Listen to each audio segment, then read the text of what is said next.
in a peaceful manner. I, like many mothers and women and well-meaning Nigerians, do not want war. Apart from bloodletting and the attendant fallout of the Nigerian Biafran War of 1967 to 1970, look at what is happening in Ukraine and Russia now. The destruction of lives and property.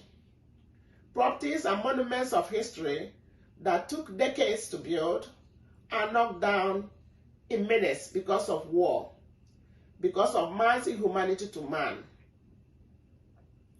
Even Dim Odumegwu Chukwuemeka Ojukwu, the brilliant and fearless Biafran leader, having tested war and experienced the suffering of the Igbo people during the genocidal war, Chukwuemeka Ojukwu advised us, and I quote, "If the price of nationhood is regular bloodletting, then let us not be a nation."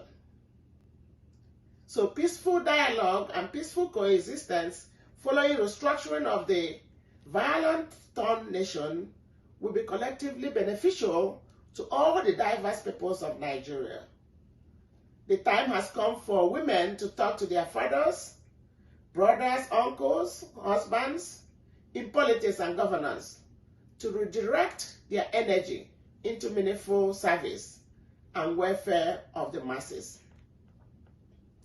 Whether we are pursuing self-determination and sovereignty, or seeking referendums, or restructuring the beleaguered nation, we do not need to kill ourselves in the process.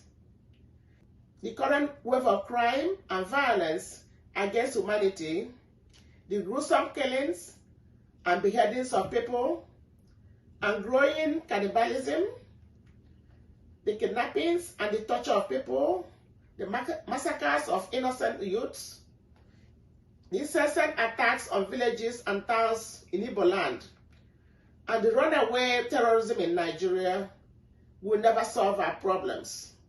Will never solve our numerous problems. For example, in the southeast, particularly in Igbo land, machinations of evil have turned the Igbo land into darkness of fear and helplessness, while the misguided people with selfish political motives blame IPOB for evils perpetuated by unknown gunmen and other hoodlums who want to tarnish the image of IPOB and what IPOB stands for. IPOB truly stands for Peaceful Quest for Self-Determination and Freedom from Fulani Tutelage. I am using this opportunity to call on the Nigerian government to release Onyendo Nnamdi Kanu, because he has done nothing wrong in speaking the truth about Nigerian sorry state. I also appeal to Boris Johnson, British Prime Minister, to intervene on behalf of Mazi Nnamdi Kanu, who is a British citizen. Mothers, I appeal to you to teach your children to do the right thing, to grow up in the fear of God, so that they do not grow up becoming a liability or burden to the society, or even die so young as many of the youths are losing their lives needlessly.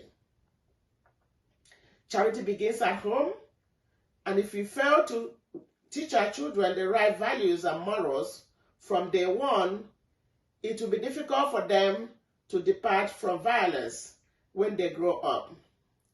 Women need to work side by side with men, because both men and women have specific roles they play in salvaging what is left of Nigeria.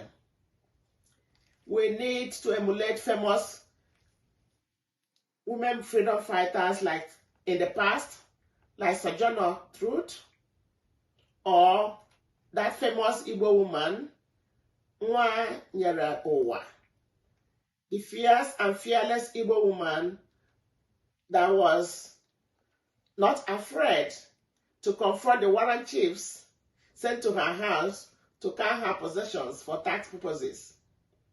It is time women participate more in politics and governance, because, as Plato said, one of the penalties for refusing to participate in politics is that you end up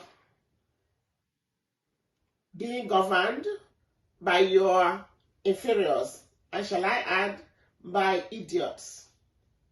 It is no longer enough to speak up on litany of Nigerian problems. It is not also enough to talk about solutions without action. All of us need to critically and creatively plan, strategize, and collectively join hands in restructuring Nigeria into manageable regions. I'm not a political scientist, but from what I have read and researched, Nigeria could be meaningfully restructured into 4 major regions, namely the Northern region, the Middle Belt region, the Southeast region, and the Southwest region. We can have a Nigerian federation where the federating units or regions have some degree of regional autonomy, but pay taxes to federal or central government, like we used to have Russian Federation in those days. We can even restructure Nigeria like the United States of America and call it the United States of Nigeria. We cannot just fold our hands and do nothing and expect things to miraculously change for better. It was Albert Einstein who said that insanity is doing the same thing over and over again and expecting a different result. We've been doing the same thing since 1960 and nothing has happened. So it's time for us to change. The time has come for us to take action. The US, Japan, China, United Kingdom, and even Switzerland, where Nigerian leaders hide our stolen money, do not fold their hands and do nothing. They put the Nigerian money deposited into Swiss banks into profitable investments, and they use it to develop their own country, while Nigeria continues to be painfully impoverished economically, robbing our children and our grandchildren of their future. Some people may ask, what can women do to move the nation forward? So women can use their various skills and talents when needed. Some can use their knowledge to educate the youth and others.